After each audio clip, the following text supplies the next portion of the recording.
Vigil, Ante, and the Vigilante Antics by BelleAmant. Read by Oakshadow 5. Chapter 44. Plans and Predictions.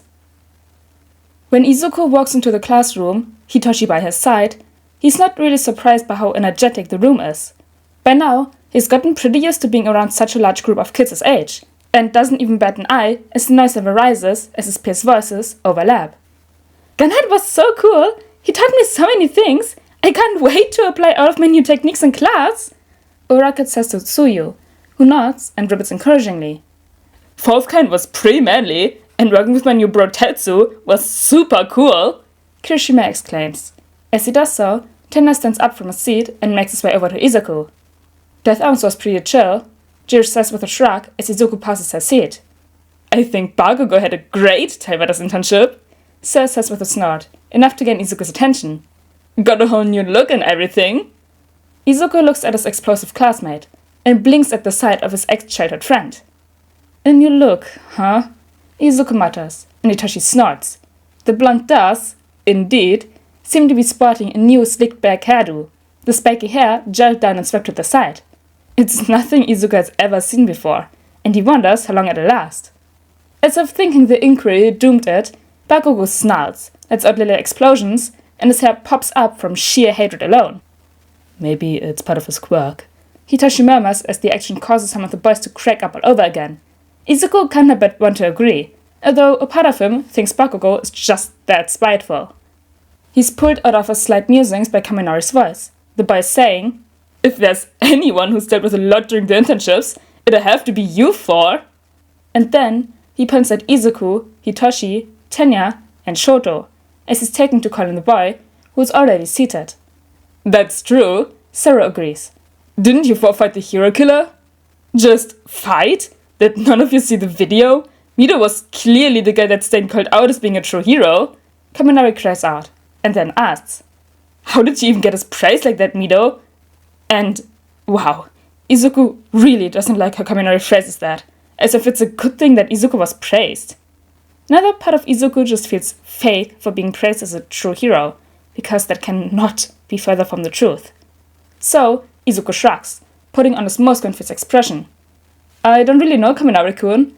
I was kind of out of it by then, you know how it is, losing so much blood from fighting a murderer. He watches how Kaminari stiffens, mouth dropping as if the boy has just realized how wrong it is to be excited by the price of a villain, especially one that not only harmed your peers, but an older sibling of one of said peers. Oh, shoot. My bad, man, Kaminari says awkwardly, and this time it is Tenya who takes over. You are fine, Kaminari-kun, Tenya says, but is tense as he speaks. I understand that some people admire Stain for his views. However, his methods are absolutely unheroic and should not be brushed aside due to his intentions alone. And similarly, his praise for Izuku-kun should not be held in such high esteem. We already know that he is turning into a great hero. We don't need to take a villain's words for it. It's best to remember, Shoto adds in, voice cold, that Stain tried to kill us. He would have gone away for it too, if it weren't for the vigilantes. Right! Ashido jumps in, and Izuku sighs in relief as she shifts to the topic. You guys met the vigilante duo, didn't you? I'm not sure if met is the right word, Hitoshi drawls, and Ashido pouts. You know what I mean? Those guys are like super cool from what I've heard. They actually saved my aunt once, and she said that they were total gentlemen. Huh. Izuku had no clue. Cool? They were good, Shoto says, and then adds nothing else. Did you see what they looked like? Kirishima asks. Apparently, no one has ever seen their faces. They're like vigilante cryptics, yeah?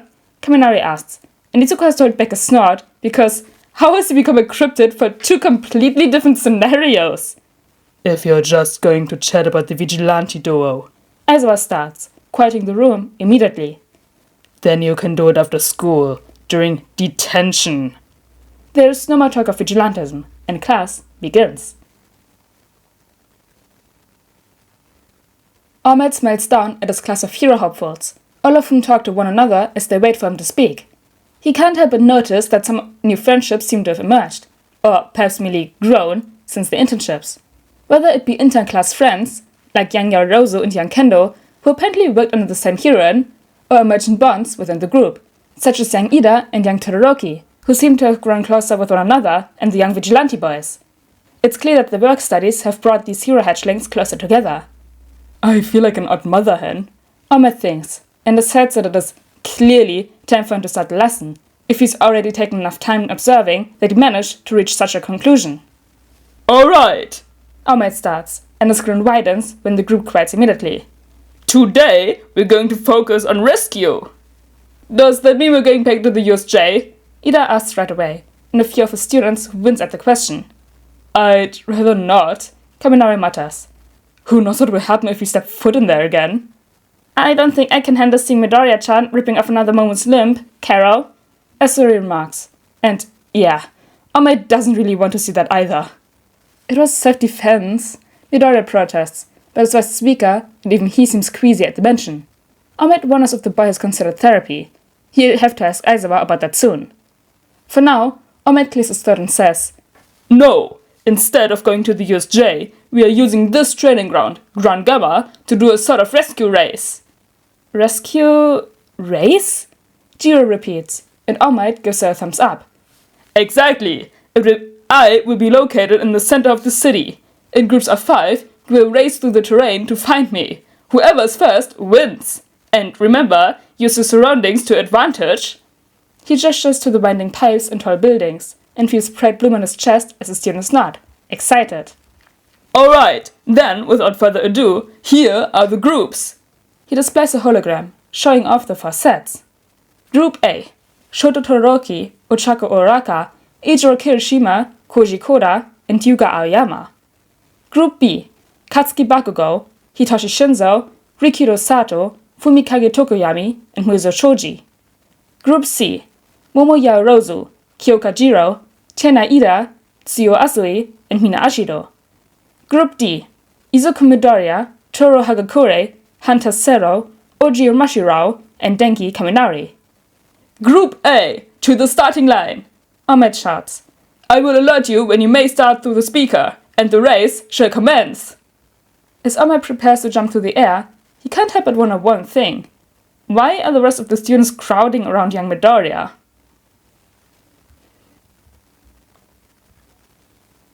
So Midori, who's winning the first round? Ashido asks the moment Ahmed leaps away. Izuku blinks, surprised when he notices that most of his peers have surrounded him and are waiting for his answer. You're asking me? Izuku asks. Kaminari snarls. Well, yeah, you predicted like the entire sports festival. I think we can trust you to know who will win. Your analysis have yet to be incorrect, Midoriya. Yaoyorozu adds, and Izuku blushes at the praise. Well, the obvious guess would be Shoto, Izuku admits, and blushes further at the round of comments that come from his usage of Shoto's first name. Shoto? Since when have you guys been on a first-name basis? Wait, are you dating Todoroki or something? Is that why you've gotten so close? Ha! I knew he was eyeing you after your fight! Izuku thinks he might have tuned out the conversation when the second comment was made, because it takes a few moments to process the assumption and say, Shoto and I are friends. They're just friends, Hitoshi adds, and appears to look skeptical until Tenya clears his throat and chimes in, saying, Yes, Izuku-kun is telling the truth. He is not dating Shoto-kun. You too? The class seems to yell in sync, and Izuku winces. Hey, if they get first name rights, can I get them too? Sora jokes, and Izuku shrugs. If you want, but I get to call you Hanta-kun in that case. Izuku agrees easily, and the class is up in arms for a 3rd time. Getting back on topic, Izuku says, Shoto is likely going to win. As he shot in the sports festival, he's able to use his eyes as a ramp, which means he'll be able to just slide over the entire course without needing to maneuver over all of the pipes. Oraka-san will likely be too nauseous if she goes for a similar approach of evasion. Kirishima-san will be stuck to the cityscape. Koda-san is limited unless he can magically find a large animal to assist him, which won't be here, but maybe Koda-san should work with the school board to get a support animal. Oh, and Ayama-san is at risk of destroying his stomach if he tries to use it too much or quickly. So, yeah, Shoto will win. And absolutely nobody is surprised when Izuku is proven to be correct a few moments later. Group B, you may line up for the race. Ahmed's voice comes through the speaker, and Izuku smiles at Hitoshi before the boy walks away.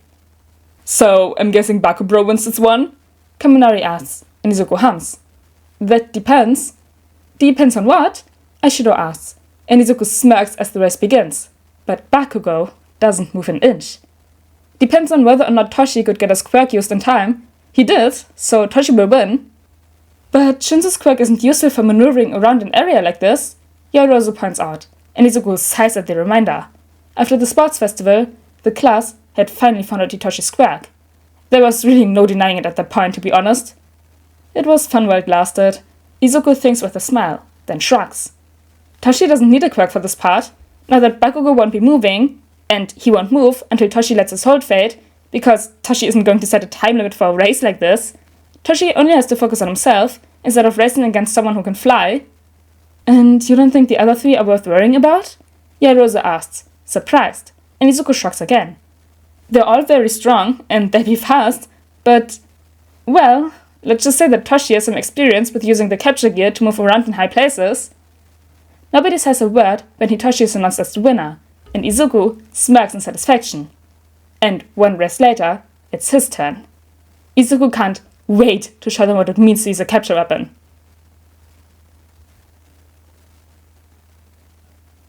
All Might really should have expected young Midoriya to place first. Despite his quirklessness, despite the fact that he went up against those with quirks that should have given them the advantage, Midoriya managed to surpass everyone with his athleticism and capture gear alone.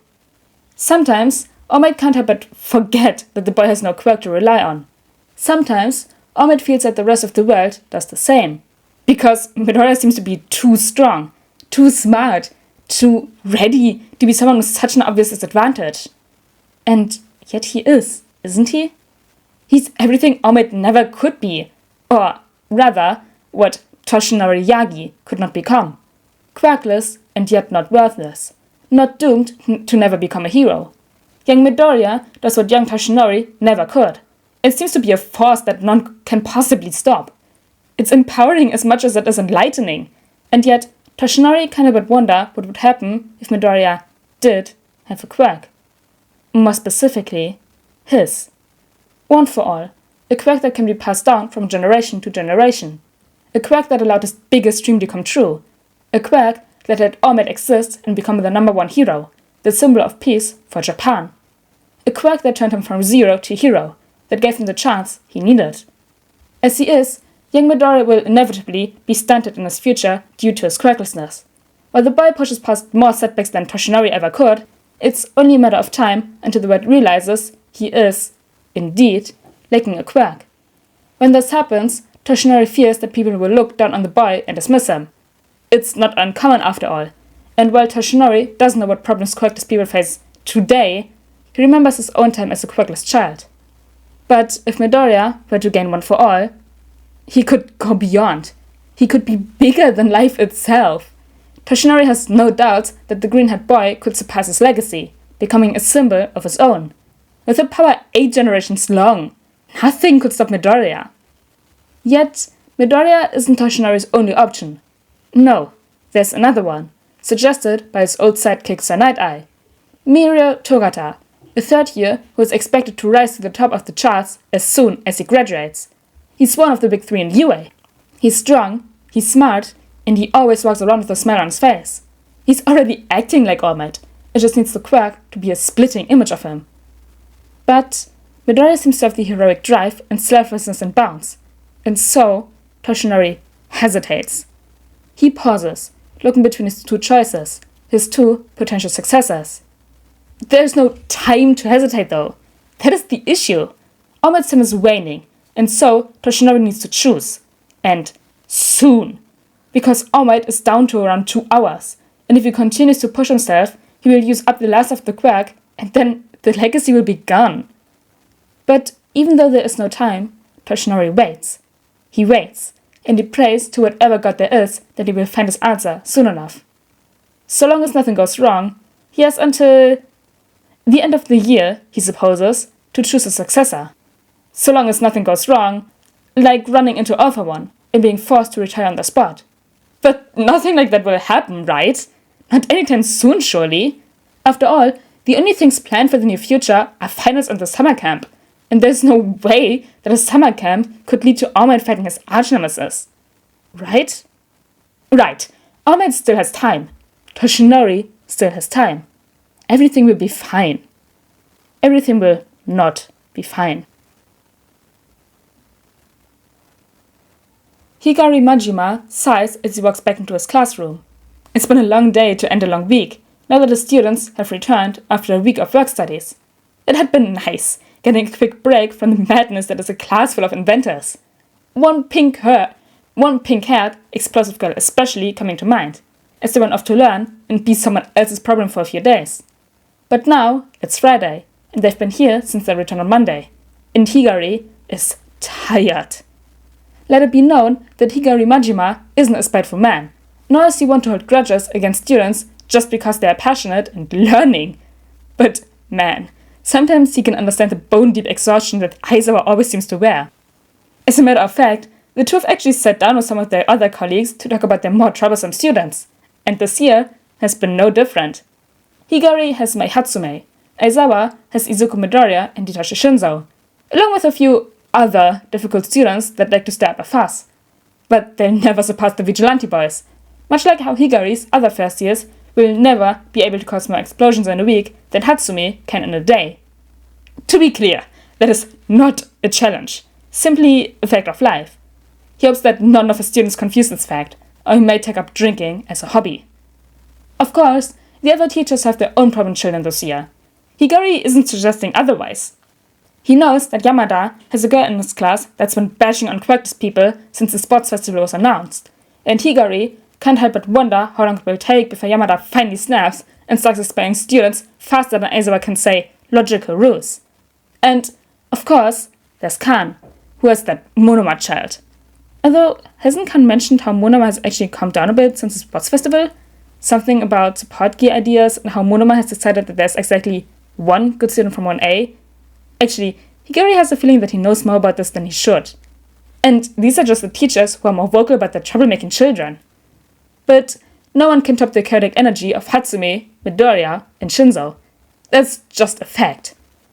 And that's why Higari feels his blood freeze when he steps into the lab and sees the three aforementioned children standing in his lab, gathered around one table and working on who even knows what. Higari starts, and then trails off. He blinks at the trio. Midoriya blinks back, Shinzo just stares, and Hatsumi is still off in her own little world, which isn't surprising in the least. What are you doing? Higari asks, unsure if he wants the answer or not. We're making babies, Majima-sensei, Hatsumi responds. And yeah, he really hates hearing that phrase. Why are you even here right now? Higari tries. Midoriya blinks again. The action slow, like Midoriya hasn't slept for a while. Finals are approaching, Midoriya says calmly. And I refuse to go in unprepared. Don't you have, a few dozen different weapons already? Higari may normally encourage hard work and creativity, but he's pretty sure that these boys have been slipping into the labs every single day for the past week, ever since their return from the internships, and before, they would only come in once a week or so. How many times have they been with Hatsume without me being aware in the slightest? The thought makes him shiver, and he quickly decides that he doesn't want to know the truth, no matter what. Yes, Midoriya says. And that's it. Well, alright then, Higari says, and then promptly turns around and walks right back out of the lab. He ignores the explosion that immediately occurs, speed walking to the teacher's lounge. Ah, perfect timing, Nezu cheers. We're setting up the fights for the practical exam. A distraction. Perfect. It's just what he needs. Who am I fighting? Higari asks, and Nezu beams. Really, Higari should have known that the answer would be awful, based on that grin alone. I believe young Midoriya and young Shinzo would be a great fight against you, considering that all three of you are known for making gadgets, Nezu declares, as if he isn't trying to bring Higari to an early grave. Higari sighs, takes a deep breath, lets it out very slowly. He looks up at Nezu, at the being who he normally would never defy, because that creature is terrifying. But fighting Midoriya and Shinzo sounds like nightmare fuel incarnate, and so Higari calmly states, If you put me up against them, I will turn in my resignation right now. The room falls silent. Are you sure? Nezu asks, and Higari nods solemnly. I caught them with Hatsume. Higari explains, and sees how Nezu winces. I see. You will fight Ida and Ojiro, and I will make new plans for the boys. He fucking better.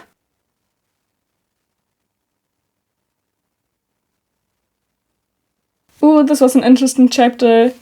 We get to see the next arc, the finals approaching, and the foreshadowing in the All Might POV. Oh my gosh. But anyways, guys, I hope you all enjoyed chapter 44 of Vigil, Ante and the Vigilante Antics, and I'll see you all next time. Bye!